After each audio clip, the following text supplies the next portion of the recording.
नमस्कार दोस्तों, हमारे YouTube चैनल पर आप सभी का स्वागत है। दोस्तों, आज हम पढ़ेंगे आम आदमी पार्टी के बारे से। जैसे कि आप जान रहे हैं कि अभी गुजरात में विधानसभा चुनाव हुआ और गुजरात विधानसभा चुनाव में आम आदमी पार्टी जो है, एक प्रमुख पार्टी के रूप में उभरी है। इसका मतलब ये है कि गुजरात में भी अब आम आदमी पार्टी को राज्य स्तर पर पार्टी के मान्यता मिल जाएगा और साथ ही साथ आम आदमी पार्टी अब राष्ट्रीय पार्टी के दर्जा प्राप्त करने के योग्य बन चुके हैं। ठीक है, तो दोस्तों इसी के बारे से आज हम जानेंगे। देखिए, यह जो टॉपिक है, आप किसी भी एग्जाम की तैयारी कर रहे हैं, चाहे वो स्टेट पीएससी हो, यूपीएससी हो, एसएससी हो, इन सब में ये क्वेश्चन आने की संभावना बहुत ज्यादा है। तो इसी को लेकर आज हम समझेंगे कि आम आदमी पार्टी के बारे से और कैसे राष्ट्रीय पार्टी बन सकता है कोई एक पार्टी। ठीक है, तो चलिए दोस्तों शुरू करते हैं। चलिए देखिए, चर्चा में क्यों। हाल ही में आम आदमी पार्टी को गुजरात विधानसभा चुनाव में करीब 13% वोट शेयर मिला है। कितना प्रतिशत वोट शेयर मिला है? तो ये है 13%। ध्यान रखेंगे दोस्तों, कितना प्रतिशत? 13%। हालांकि गुजरात विधानसभा चुनाव में आम आदमी पार्टी को तो ज्यादा सीटें नहीं मिली है, करीब करीब 6 विधानसभा सीट के आसपास ये जीती है। ठीक है, लेकिन जैसे कि हम देख रहे हैं पंजाब में क्या हुआ, आम आदमी पार्टी की सरकार बनी है। और अभी बात करते हैं दिल्ली में, तो दिल्ली में भी आम आदमी पार्टी की सरकार बनी है। ये दो राज्य में यहाँ पे पूरा कोशिश किया गया था आम आदमी पार्टी की तरफ से, लेकिन भाजपा जो है गुजरात विधानसभा चुनाव को जीती है, मतलब बहुमत जो प्राप्त किया है वो है भाजपा पार्टी। लेकिन फिर भी से 13% वोट शेयर मिला है गुजरात विधानसभा चुनाव में आम आदमी पार्टी को, जिसके बाद अब आम आदमी पार्टी राष्ट्रीय पार्टी बनने का संवैधानिक मान्यता प्राप्त कर लिया है।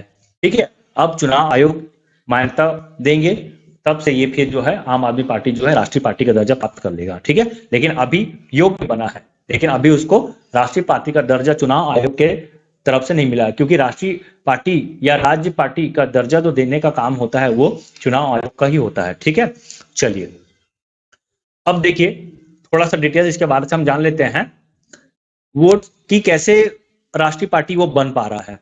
पहली बात देखिए, वोट शेयर के आधार पर आम आदमी पार्टी ने नेशनल पार्टी का दर्जा हासिल किया है। कैसे? वोट शेयर के आधार पर, समझिएगा इस बात को। देखिए क्या बोलता है ये कि क्षेत्रीय पार्टी है ना, कोई क्षेत्रीय पार्टी, क्योंकि देखिए आम आदमी पार्टी क्षेत्रीय पार्टी है, मतलब वो पहले जो है दिल्ली विधानसभा चुनाव को जीता था, यानी कि दिल्ली क्षेत्र का वो पार्टी है, लेकिन धीरे से वो पंजाब में भी पहुंच गया, गोवा में भी पहुंचा, अब गुजरात में भी पहुंचा। तो इस तरह से अब क्षेत्रीय ना रह के वो राष्ट्रीय पार्टी की ओर अग्रसर हुआ। अब देखिए इसमें समझिएगा इस बात को, किसी राष्ट्रीय पार्टी को नेशनल पार्टी का दर्जा हासिल करने के लिए लोकसभा या विधानसभा चुनाव में 4 राज्यों में 6%, ठीक है, वोट हासिल करना जरूरी है। या तो लोकसभा या तो राज्यसभा में कितना, तो 6% वोट हासिल करना जरूरी होता है। अब कैसे 6% वोट हासिल किया इन्होंने? तो देखिए गुजरात में आम आदमी पार्टी ने 13% वोट शेयर प्राप्त किया है। उसके बाद दिल्ली और पंजाब में आम आदमी की पार्टी की सरकार है। तो देखिए दिल्ली और पंजाब में आम आदमी पार्टी की सरकार है, तो ऑलरेडी वहां तो फुल है, उसका तो बहुमत है वहां पे। साथ ही साथ गुजरात में 13% का हिस्सेदारी है, और गोवा विधानसभा चुनाव हुआ, इसमें 6.8% का इसका हिस्सेदारी है। इस तरह से टोटल अगर हम देख रहे हैं दोस्तों, तो यहाँ पे हम देख रहे हैं 6% हासिल कर चुका है। ठीक है, तो यहाँ पे क्या बोल रहा है, किसी क्षेत्रीय पार्टी को नेशनल पार्टी का दर्जा हासिल करने के लिए लोकसभा या विधानसभा चुनाव में 4 राज्यों में, ठीक है, वोट 6% हासिल करना जरूरी होता है। ठीक है दोस्तों, आपको समझ में आ रहा होगा। यदि कोई डाउट्स होगा तो आप पूछ सकते हैं, और इसका पीडीएफ आपको हमारे टेलीग्राम चैनल में भी मिल जाएगा। राष्ट्रीय पार्टी बनने की प्रमुख क्या नियम है? पहला, अगर किसी दल को 4 राज्यों में क्षेत्रीय दल का दर्जा प्राप्त होता है तो राष्ट्रीय पार्टी का दर्जा मिल जाता है। पहला पॉइंट है दोस्तों। दूसरा पॉइंट क्या है? देखिए 3 आधार पे ही कोई पार्टी जो है राष्ट्रीय पार्टी का दर्जा प्राप्त कर सकता है। 3 आधार ध्यान रखेंगे। कितने आधार बनाए गए हैं? तो 3 आधार बनाए गए हैं। कौन कौन सा? तो फिर से एक बार और बता देता हूं मैं।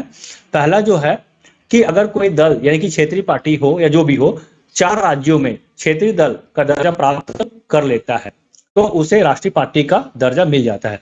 तो देखो इस आधार पे भी तो है 4 राज्य, मतलब दिल्ली, पंजाब, गोवा और अब गुजरात।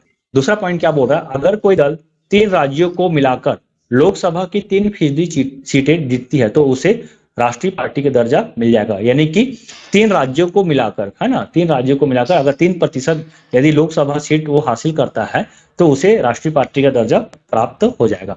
तीसरा पॉइंट क्या बोल रहा है?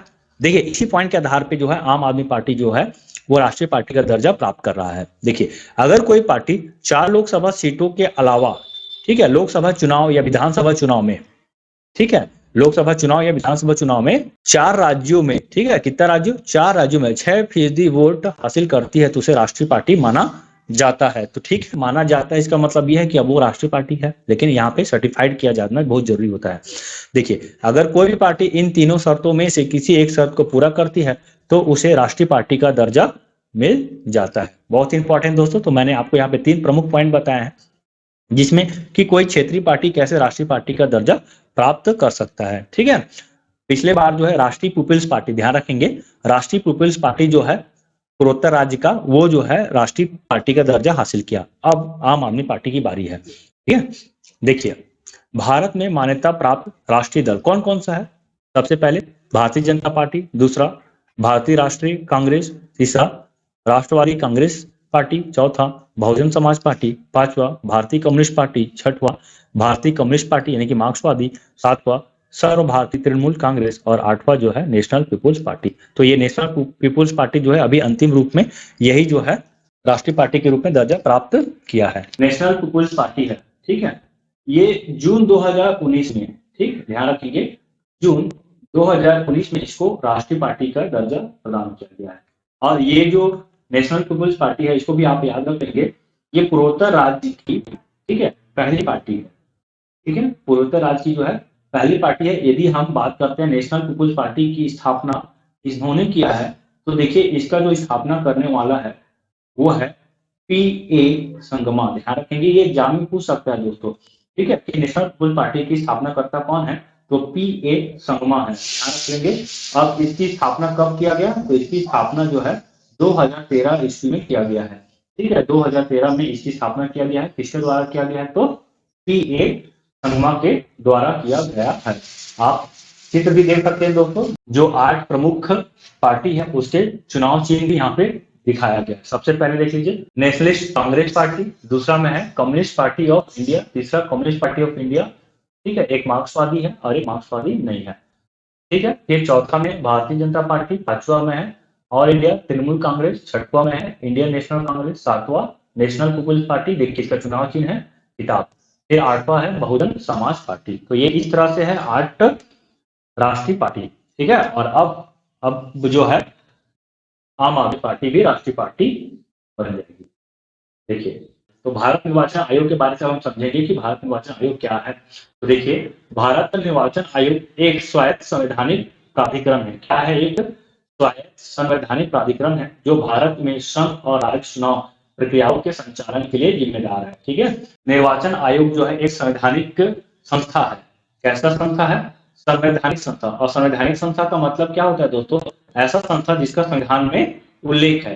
ठीक है, तो ये संवैधानिक संस्था है जिसका जो हम वर्णन देखते हैं संविधान के भाग, ध्यान रखेंगे, भाग 15 में इसका उल्लेख किया गया है। और यदि हम अनुच्छेद की बात करते हैं दोस्तों, तो यह जो अनुच्छेद होगा 324 से 329 तक इसका जो है संवैधानिक प्रावधान के बारे से बताया गया है। तो इस पॉइंट को ध्यान रख लेंगे, संवैधानिक संस्था है, भाग 15 में इसका उल्लेख किया गया है, संविधान के अनुच्छेद 324 से 329 में इसके बारे से बताया गया है। ठीक है, ध्यान रखेंगे, संविधान के अनुच्छेद 324 क्या बोलता है कि भारत में लोकसभा, राज्यसभा, राज्य विधानसभाओं, राष्ट्रपति तथा उपराष्ट्रपति के चुनाव को आयोजित करता है। तो ठीक है, ध्यान रखेंगे 324 के तहत ही लोकसभा, राज्यसभा, विधानसभा, राष्ट्रपति, उपराष्ट्रपति का चुनाव करता है। वर्तमान में मुख्य चुनाव आयुक्त कौन है, तो वर्तमान में भारत के मुख्य चुनाव आयुक्त जो है वह है राजीव कुमार। तो वर्तमान में जो मुख्य चुनाव आयुक्त है वो राजीव कुमार है और ये जो है 25वें क्रम के हैं। ठीक है, बहुत ही इंपॉर्टेंट है, इसको आप याद रख लेंगे। पूछा जाता है कि वर्तमान मुख्य चुनाव आयुक्त क्या है, तो देखिए ये भी इंपॉर्टेंट है, यहाँ से भी क्वेश्चन बन सकता है, तो आप याद रख लेंगे, ये भी एक क्वेश्चन है दोस्तों अपने आप में। ठीक है, अनुच्छेद 324 के अंतर्गत जो है निर्वाचन आयोग को शक्तियां और पावर दिया गया है। ठीक है, चलिए आगे और देख लेते हैं इसमें। देखिए संवैधानिक प्रावधान अनुच्छेद 324 चुनावों के पर्यवेक्षण, निर्देशन और नियंत्रण से संबंधित चुनाव आयोग की शक्तियों से संबंधित है। ठीक है, यहाँ पे चुनाव आयोग की शक्ति है, इसमें क्या क्या बातें बोला गया, पर्यवेक्षण, निर्देशन, और नियंत्रण, ये 3 चीज है अनुच्छेद 324 में। अनुच्छेद 325 की यदि हम बात करते हैं तो धर्म, वंश, मूल, लिंग या जाति के आधार पर शामिल करने या बहिष्कृत करने का कोई विशेष प्रावधान नहीं है। मतलब किसी भी व्यक्ति को जन्म, मूल, वंश, लिंग, जाति के आधार पर शामिल नहीं किया जाएगा। ठीक है, सभी कानून के समान एक समान है। ठीक है, इसके आधार पर किसी पर भी विभेद नहीं किया जाएगा। 326 क्या बोल रहा है, संसद के दोनों सदनों के चुनाव में सार्वभौमिक वयस्क मताधिकार का पालन किया जाना चाहिए। ठीक है, तो सार्वभौमिक वयस्क मताधिकार में एक चीज को ध्यान रखेंगे, चाहे वो विधानसभा हो, लोकसभा हो, राज्यसभा हो, जो भी हो, सभी में सार्वभौमिक वयस्क मताधिकार का पालन किया जाएगा। यानी कि मतलब ये है, वयस्क वर्तमान में जो है वोट देने के लिए 18 वर्ष की आयु तय किया गया। ध्यान रखेंगे, 18 वर्ष की आयु यदि कोई व्यक्ति किया है तो वो वोट देने का अधिकार प्राप्त कर लिया है। ठीक है, लेकिन वोट देने से पहले उसे निर्वाचन सूची में नाम दर्ज करवाना पड़ेगा। अनुच्छेद 327 क्या बोल रहा है यहाँ पे, तो विधानमंडलों के चुनाव के संबंध में प्रावधान करने की संसद की शक्ति से संबंधित है। ठीक है, और यहाँ पे 328 में राज्य के विधानमंडल को ऐसे विधानमंडल के चुनाव के संबंध में प्रावधान करने की शक्ति से संबंधित है। ये 329, तो मेन जो इंपॉर्टेंट है अनुच्छेद उसे आप याद रखेंगे 324 और 326।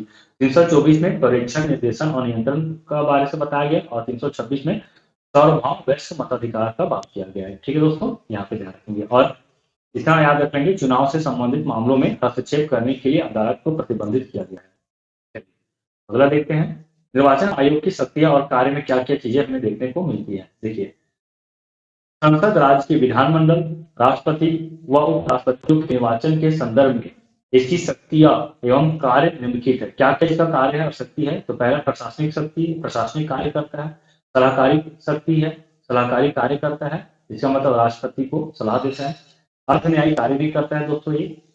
इसके अलावा देखिए, निर्वाचन की तिथि, समय सारणी निर्धारण करने एवं नामांकन पत्रों के परीक्षण के अलावा इसका प्रमुख कार्य राजनीतिक दलों को मान्यता प्रदान करना। जो अभी हम देख रहे थे दोस्तों, राजनीतिक दलों को मान्यता प्रदान करना किसका कार्य है, तो राजनीतिक दलों को मान्यता प्रदान करना जो है चुनाव आयोग का काम है। ठीक है, प्रमुख कार्य में से एक है, ध्यान रखेंगे।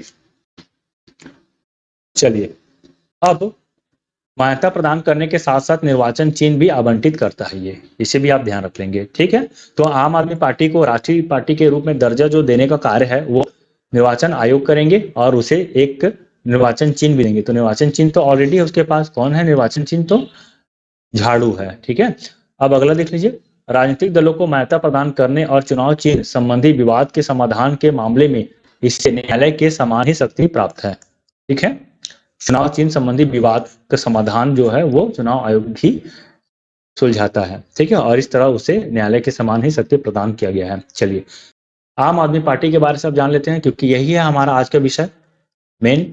तो आम आदमी पार्टी क्या है, एक राजनीतिक पार्टी है जिसकी स्थापना कब हुआ, नवंबर 2012 में। ध्यान रखेंगे, आम आदमी पार्टी की स्थापना नवंबर 2012 में हुआ और इसके संस्थापक कौन है, तो अरविंद केजरीवाल जी हैं। ठीक है, ध्यान रखेंगे।